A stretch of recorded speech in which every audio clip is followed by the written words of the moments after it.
I'm Maria, a 30-year-old nurse. I got married 2 years ago.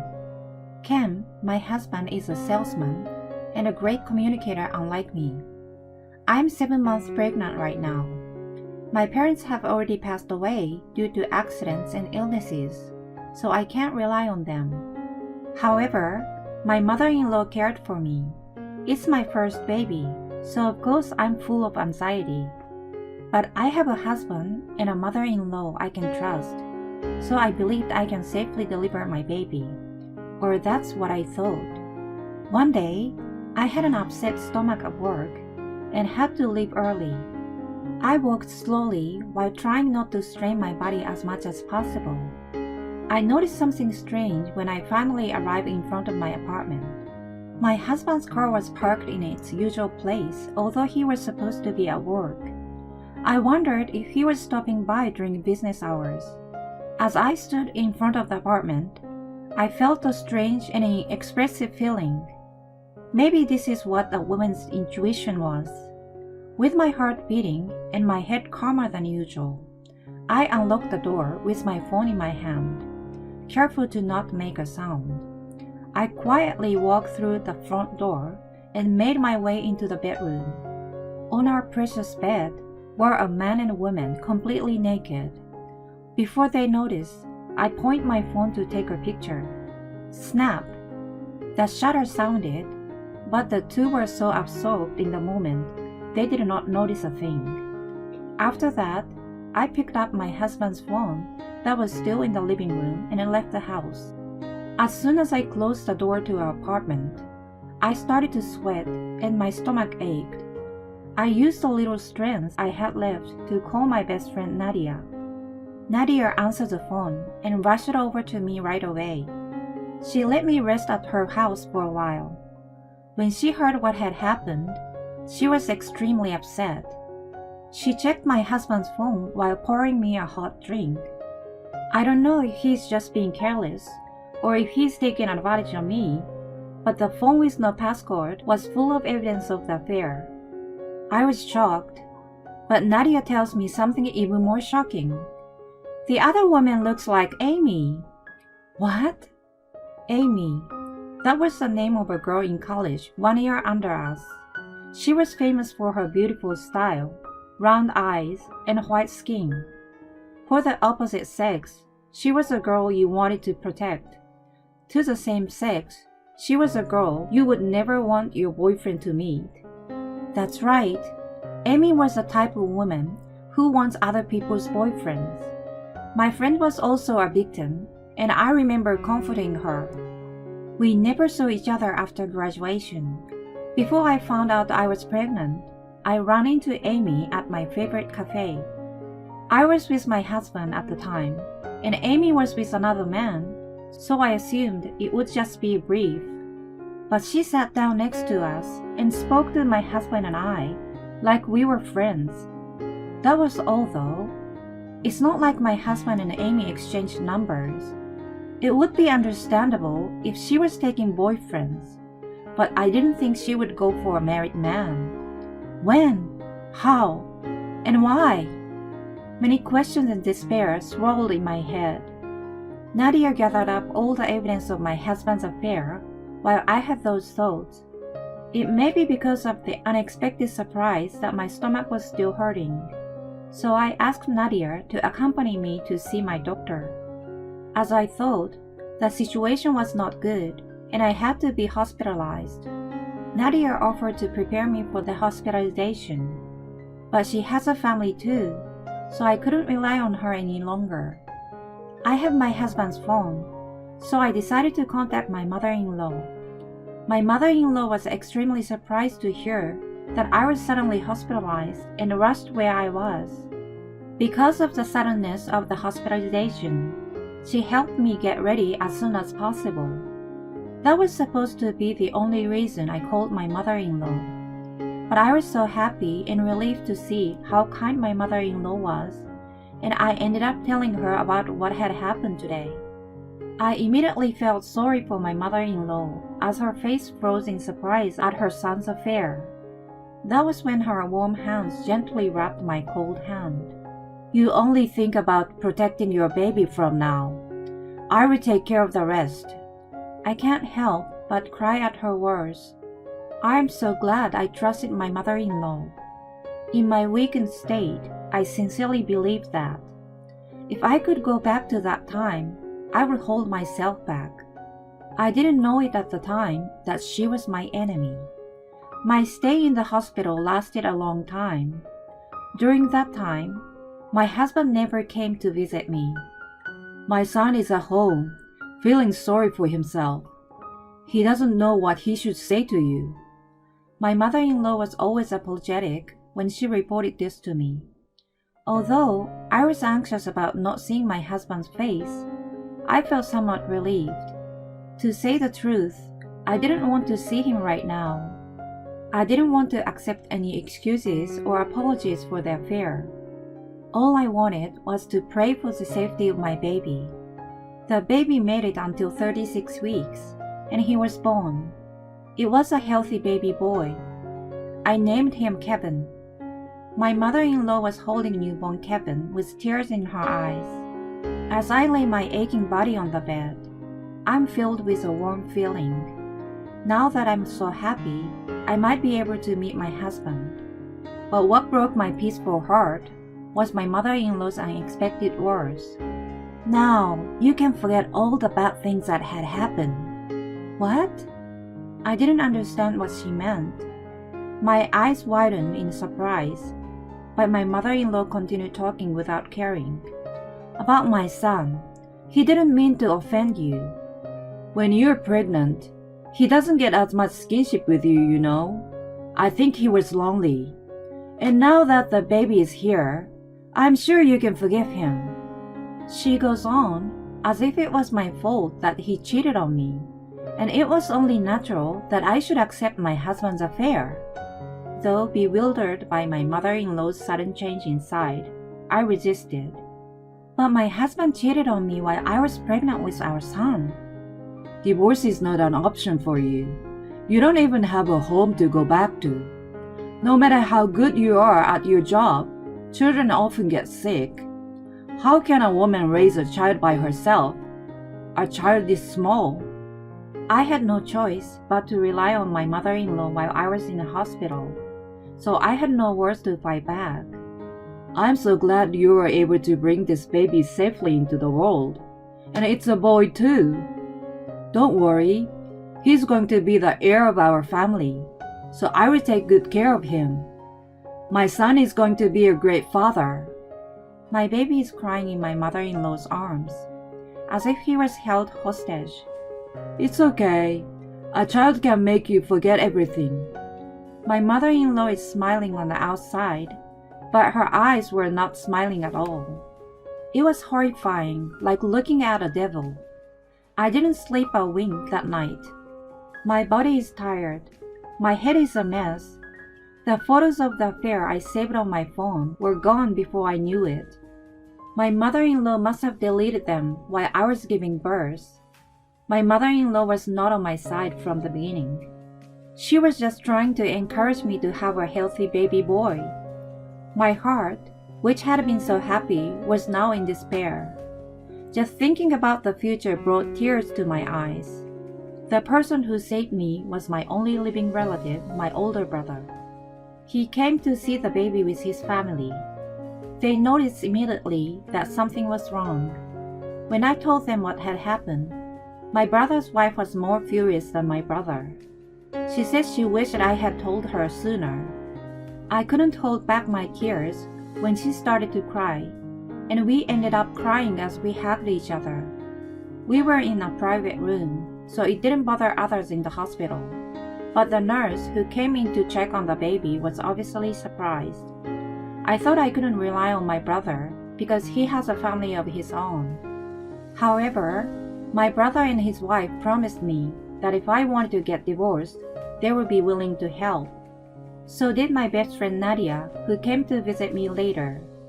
I made up my mind. My husband, whom I loved, and my mother-in-law whom I trusted were just an illusion. Staying with people like that, who are nothing more than assholes, would be a bad influence on my son. He would never grow up to be a decent man. He might have a hard time. He might even be lonely. But it's still better than being with those people.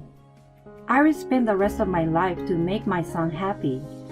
After I made up my mind, I worked out a plan to get a divorce with my brother's family in Nadia. And then, the day I was discharged from the hospital, I went back to my apartment with my husband, who came to pick me up. There was no way I wanted to go home. But no matter how determined I was, my postpartum body didn't work the way I wanted to.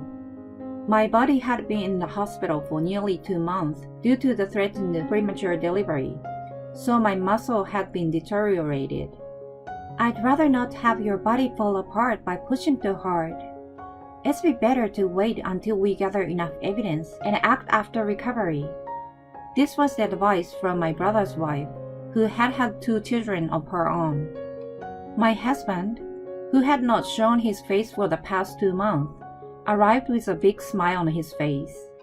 No sign of remorse or emaciation at all. Rather, his face was rounder than before. I'm guessing my mother-in-law has told him, "Maria has forgiven you. Once the baby is born, he will be ours," or some bullshit like that. "I'm sorry, I'm not in contact with Amy anymore. Don't worry. My little Kevin, it's your daddy." My husband made a brief lame apology and rubbed his cheek against our sleeping son in my hands. I wanted to shout, "Don't touch my son with your dirty face!" But I suppressed the urge and headed back to the apartment. I never wanted to go back. From then on, I had to test my patience. My husband pretending to be a father. My mother-in-law pretending to be understanding and kind. Me pretending to accept everything and be grateful. My husband in particular was the worst. He wanted to show me that he was a husband I could count on, so he was always with our son. But he would wake up our son when he finally fell asleep and try to play with him. He would push our son to me when he had a dirty diaper too. If the baby cried too much at night, he would go to the other room to sleep. He would never do the housework. And yet, when my mother-in-law, relatives, or friends were there, he would try to feed him or check to see if his diaper was dirty. My mother-in-law looked at my husband with such compassionate eyes. It was disgusting. "You see, my son has become a good father. Cheating on their wives is like a physiological phenomenon in men. That's why, as a wife, you just have to let it be and believe in him." She said this frequently, as if she wanted to brainwash me. So I played the role of generous wife who forgave her husband to satisfy both of them. I always had a voice recorder hidden in my pocket. My husband becomes light-mouthed, and his memory would skip when he drank at night. So I occasionally got the truth out of him. The worst things he had said and done caused me nausea and stomach pains, but I endured them. I endured and endured. 2 years after I found out about the affair, when our son had finished his 1.5-year-old checkup, I got the result of my brother, his wife, and Nadia's plan. I had enough evidence now. Now it's time for me to strike back. After seeing my husband off to work on Monday, I'm going to call my brother and his wife. My brother, who took the trouble to get a day off from work, showed up in a big truck with a friend of his. His wife and I worked to pack up my luggage in a rush, and they carried them into the truck. The truck left a little afternoon, and my brother's wife, my son, and I went to my brother's house. I left the divorce papers and my lawyer's card on the living room table. Around 7 that night, my phone rang. It was my husband, of course. I put my phone on speaker so my brother and his wife could hear too. "Where the hell are you? I'm not going to allow you to make a joke with these divorce papers." The first thing he said and did was shout, as if he was trying to overpower me. If I were alone, I would have flinched, but now I have an ally next to me, so that's reassuring. It's not a joke. I'm serious. I replied in a calm and collected voice. My husband was slightly taken aback by my response. I have been a good husband and a good father. What is the problem? If you're a good husband and good father, I bet you can perfectly do the laundry, clean the house, and change your son's diaper, right? He choked up at my argument, but he still won't stop his pathetic talking.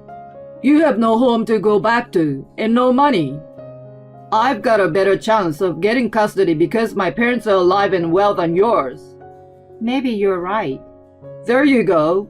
You're starting to get worried. If you don't want to lose Kevin, come home. All you have to do is get down on your knees and I will forgive you. My husband spits out the worst lines like a carrot and stick, like he's taming a wild animal. My brother and his wife turned red as if they were about to join the fight, but they managed to calm down. You're going to treat our son like a hostage again, aren't you? Like you did when you cheated on me. I can't believe you're still holding that against me. You just didn't have the strength to break up with me right after I cheated on you. It's your fault. I knew it.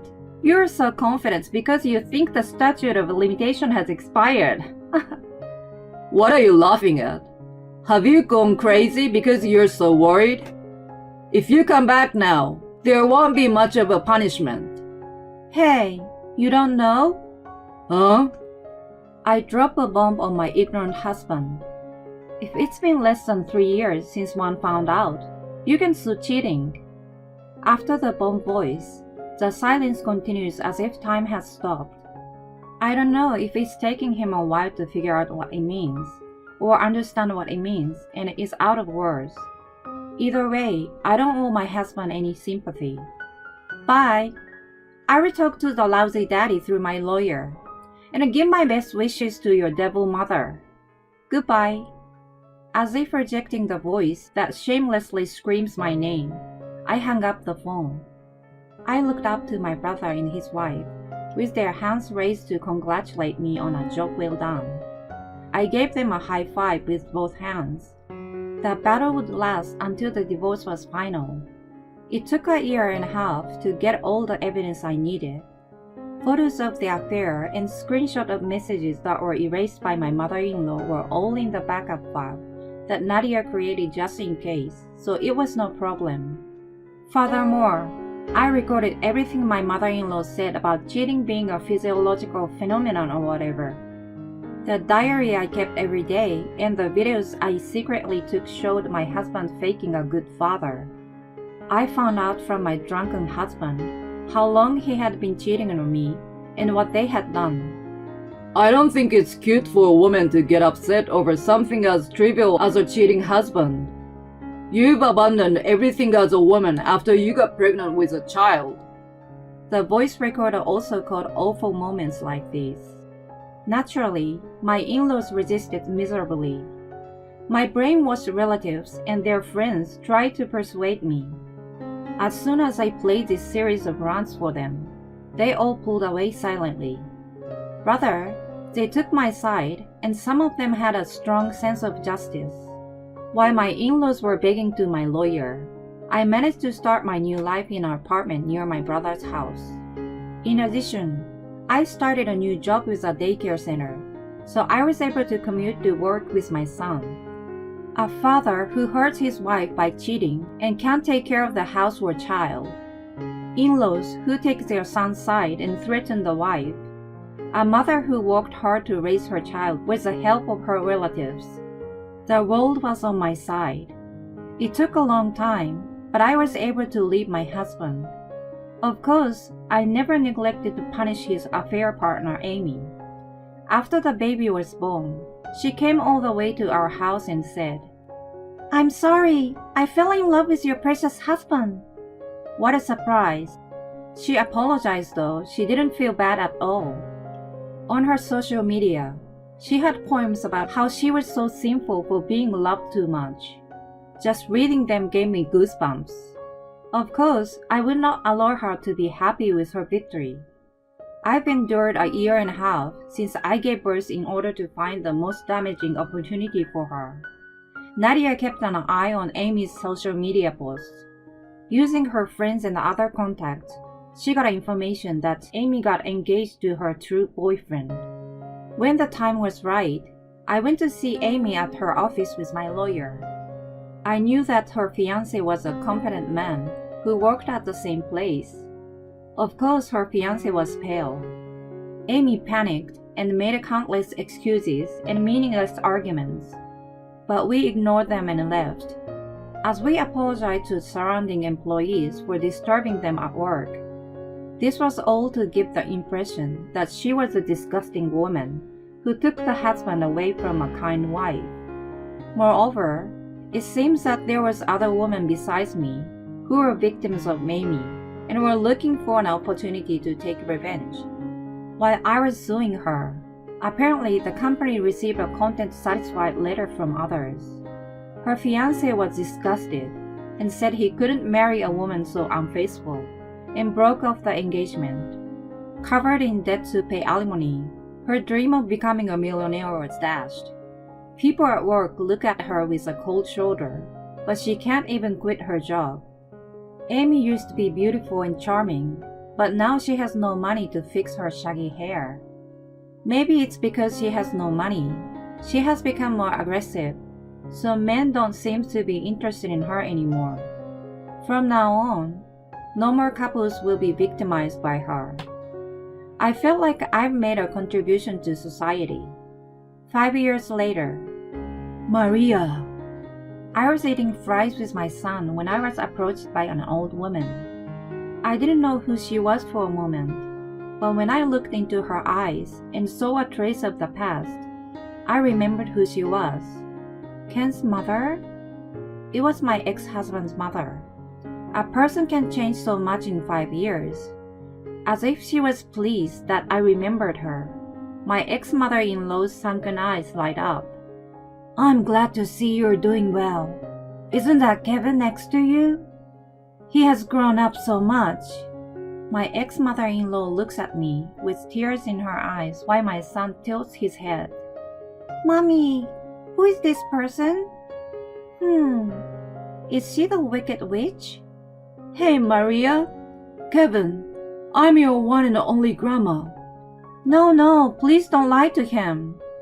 Your mother has passed away, so it's not a lie. But you don't even have the help of your mother. It's admirable that you've raised him so well with just your hands. As usual, her words and action are so off the point. It made me laugh. But you don't have to be so stubborn anymore. Go home to my son. He's waiting for you and Kevin without getting married. Isn't he so earnest? Isn't just because no woman comes to him? That's not true. I knew that was the truth. I can tell by my ex-mother-in-law's extreme aging and the fact that she still has feelings for me. At that moment, my son stood up looking very happy. Oh, Daddy, Grandma! What? A young man with a tray of dishes and a kindly-looking older woman approached my son, calling to them. My current husband is his mother. 2 years ago, I married a man who understands everything and took it all in. My ex-mother-in-law was visibly upset to see the exact opposite of the future she had envisioned. Sorry. There are so many stores I couldn't decide. Hi. Do we know you? Well, she's my ex-husband's mother. To my confession, my current mother-in-law comes between us to defend me. Well, it's nice to meet you. I've heard a lot about you from Maria. Thanks to you, I have a lovely daughter-in-law and a beautiful grandson. I'm so happy. My ex-mother-in-law can only make her mouth gape, like a goldfish at the perfect authority of my current mother-in-law. I'm going to tell you what I have been wanting to tell you for a long time. What you said to me back then was true. A child can make you forget everything. I have no regrets about Ken at all. My husband places the food on another table and urges me to move to that table to protect me and my son. I did not look back at my ex-mother-in-law, and I enjoyed the meal with my precious family with all my heart. Mom, can I have some ice cream? Only if you can finish the whole meal. Yay, Mom, I love you. With a bright future ahead of me, I'm living my life to the fullest, happier than ever.